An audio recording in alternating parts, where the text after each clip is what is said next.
Dexter Resurrection just finished its run, so I figured now would be the perfect time to rank every single antagonist in the show, including from Resurrection. And to be clear, it'll just be the main antagonist of every season, because if I included every side character, this video would be like 10 hours long. I'm actually going to break this video down into two parts: non-killer characters and serial killers, because I think it's completely unfair to rank someone like Dogs alongside someone like the Trinity Killer. Starting with the two honorable mentions, Joey Quinn and Angel Batista. Quinn was suspicious of Dexter for all of season 5, and then the guy he hired to stalk Dexter ended up dead, and his blood ended up on Quinn's shoe. Dexter exonerated Quinn from being a suspect, which made Quinn thankful and back off of him. There's like 1,000 videos on YouTube that's like, oh, Quinn knew Dexter was a Bayard butcher the whole time. The entire fan base is convinced of it. There's also some other evidence, like Quinn witnessing LaGuerta's downfall and saying nothing, him seeing Dexter stalk a suspect, and then finally seeing Dexter literally kill a man in broad daylight. All the evidence is there, but he never said a word, mostly because he didn't want to die, but also because he was in love with Deborah. The other honorable mention is Batista. Angel's a tough one, because arguably out of all the characters to be suspicious of Dexter, he's the most determined to bring Dexter down, rightfully so. Although the entire season 1 of Resurrection, he just didn't reach those heights like it did with Dokes, where I thought Dexter could genuinely be fucked. He didn't feel like enough of a threat to Dexter, but maybe that was the point. I'm not entirely sure. They did have some of the best scenes together though, in terms of a protagonist turning into an antagonist. The scene where Angel confronts him and Dexter basically threatens him, and then of course his entire death scene. Absolutely brutal and emotional.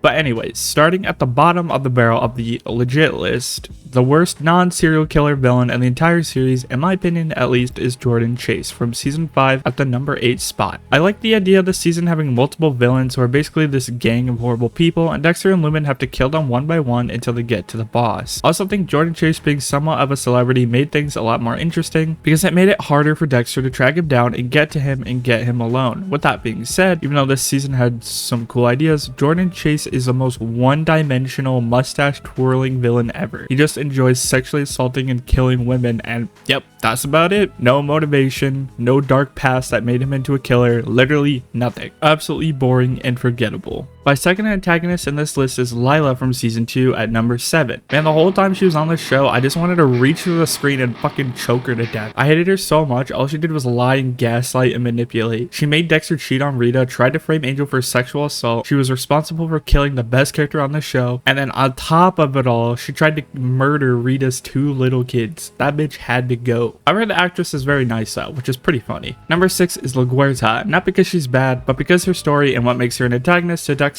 had already been done before and done better. I think all the reasons why LaGuerta goes after Dexter were completely fair and warranted, and I think the most fucked up part is that Deborah is forced to side with Dexter and kills LaGuerta for him, which is just so sad, but that's a whole different video for another day. Number 4 is one of the 2 new additions to the list, and that is Captain Aaron Spencer from Original Sin. I think this one is definitely a wasted potential kind of situation. The setup for this character was absolutely amazing, and then was just dumbed down in a lot of the execution. Spencer basically had his own sick, twisted version of justice he wanted to enact, so he staged raids and stuff like that and shot criminals and got away with it. And then they were kind of setting him up to be exactly like Dexter, but the complete opposite. And then you want to know what that all leads to? He kidnaps 2 children because his wife fucking left him. I actually wanted to shoot myself when that reveal happened, but there's no denying the setup leading to it was absolutely sick. And the acting performance from Patrick Dempsey was absolutely incredible the whole season. Number 5 is Miguel from season 3, and his story is basically the exact same as Lila's, but better. He manipulated and gaslit Dexter into being his friend and trusting him with Dexter's secrets, so that he would force Dexter into helping him kill whoever he wanted. When Dexter refuses to kill innocent people who don't fit the code, Miguel has an outrage and betrays him. I think this storyline is a little more devastating than the Lila shit, because for a while you actually believe Dexter can have a real friend who believes in what he does and isn't disgusted by it and is inspired by him. And then all of that is just ripped away from you as a viewer, and makes it kind of more sad when Dexter eventually kills Miguel. I really enjoyed his cameo in Resurrection and what he had to say to Dexter in the scene. I like that Dexter is happy to see him at first, basically telling the audience that Dexter did care to grow for him at some point. And number 3 is Isaac Serco from season 7. I've always thought he was a super underrated character, and he's not even really an antagonist to Dexter, at least not the whole time, which I think is really cool because he was basically the opposite of Miguel. From enemies to friends instead of friends to enemies. Isaac was a mob boss who owned a bunch of strip clubs in Miami, and he case starts to hunt down Dexter when it's revealed that Dexter actually killed Isaac's lover, who just so happened to be a cop killer. Isaac's organization ends up turning on him, and he ends up asking Dexter for help and then basically dying a hero's death to save Dexter. A great, underrated, and genuinely likable antagonist for Dexter, and there aren't many of those in the show. Number 2 is the newest entry into this list, and that is Leon Prater from Resurrection. I really like that Prater is portrayed as this very classy and polite billionaire who's obsessed with serial killers. Then slowly but surely the cracks start showing, and Prater starts showing his narcissism and his massive ego. And then he eventually gets pushed to kill for the first time, and he gets a thrill out of it and basically goes full psychopath. There's a scene where Prater shoots a character and has a sick grin on his face, and then he runs away from Dexter and he just gives the most psychotic smile and wave ever. It's kind of goofy and stupid, but it totally works within the context of the situation. Peter Dinklage is by far one of the most talented actors to ever grace Dexter. My number 1 non-killer character is of course none other than Sergeant James Dokes from season 1 and 2. Surprise, motherfucker. You don't even walk like a normal person, you glide like a fucking lizard on ice. Jesus Christ, Morgan. Jesus fucking Christ, you're the Bayharbor Butcher. I know all the Dokes lines, okay? Dokes is easily the best character in the entire show ever, both as a protagonist and antagonist. Dokes was the very first one to be suspicious of Dexter, which was really the catapult for every other character that eventually becomes suspicious of him as well later on. I rewatched season 2 recently and I forgot how genuinely sad Dokes' death was. Bro did not deserve that at all. But moving on to the serial killers part of the video, at number 5 we have the brain surgeon from season 8. If we're being serious, name one Dexter fan that actually likes this guy. Exactly, you can't. Out of all the killers, he's the least interesting, least menacing, least scary, and most annoying. His whole gimmick is cutting the pieces of brain that represents emotions out of his victims. And he has mommy issues too, I guess.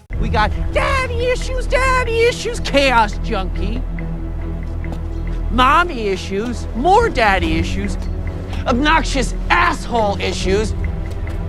Then you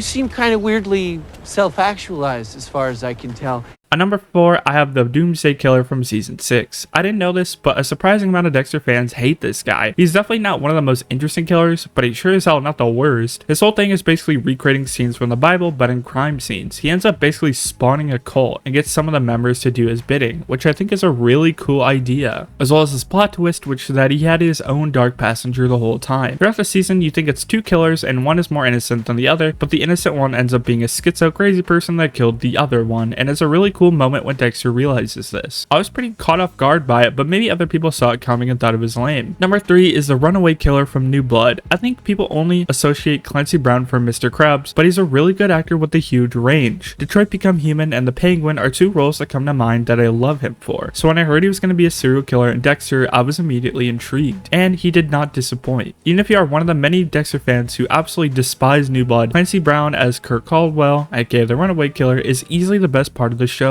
Chris ritual in which he kills and takes trophies is probably the most interesting of the entire show to me. He takes runaways, as stated in the name, from his diner that he owns, and he quote-unquote gives them money and a place to stay, which is actually the Spunker in the woods. After a few days of them being held hostage, he makes them try to run away in the woods while he tries to shoot and kill them. And then the big reveal towards the end of the show is his trophies, where he literally takes the bodies of the women, turns them into essentially what are porcelain dolls and boxes, which has been nicknamed the Museum of Death by some fans. And it's such a sick and twisted yet awesome reveal. Number 2 on my list is actually probably most people's number 1, and that is the Trinity Killer. I mean, what can I say about this guy that hasn't already been said before? He's by far the most creep motherfucker on this list. Every single twist and turn with the character is better than the last, and there's about 3 big ones with them. His secret daughter who killed Lenny, him killing Enforce, with the last one being a kid, and then him killing Rita. All insanely jaw-dropping reveals. I can totally see why season 4 and the Trinity Killer is at the top of everyone's ranking, but for me, there's just simply a character that will never be topped, and that is the Ice Truck Killer. Every single thing about this character is just so interesting, exciting, and entertaining. From the very first episode where you realize that the killer knows Dexter is a killer and leaves him a little Barbie souvenir in his freezer, and then the mystery building behind who he is and Miami Metro hunting him, then you realize, oh shit, it's the guy that Deborah is dating, and then the icing on the cake is when it's finally revealed that he's Dexter's long lost brother. The last episode of season 1 has had the most impact on me as a viewer out of everything in the show, and I think about it a lot. And it's kind kind of the same for Dexter as a character. He has to choose between Brian or Deborah, and no matter which one he chose over the other, it would have permanently changed him as a person. Obviously, we know he picks Deborah and very reluctantly kills Brian, but I think everyone always thinks about how it would have gone a different way and how Dexter's life could have been different. Luckily, we have the books to answer that question for us, but Dexter in the book is obviously way different from the TV show version. With that being said, let me know your guys' thoughts and opinions in the comments, as well as your personal rankings. Thanks for watching.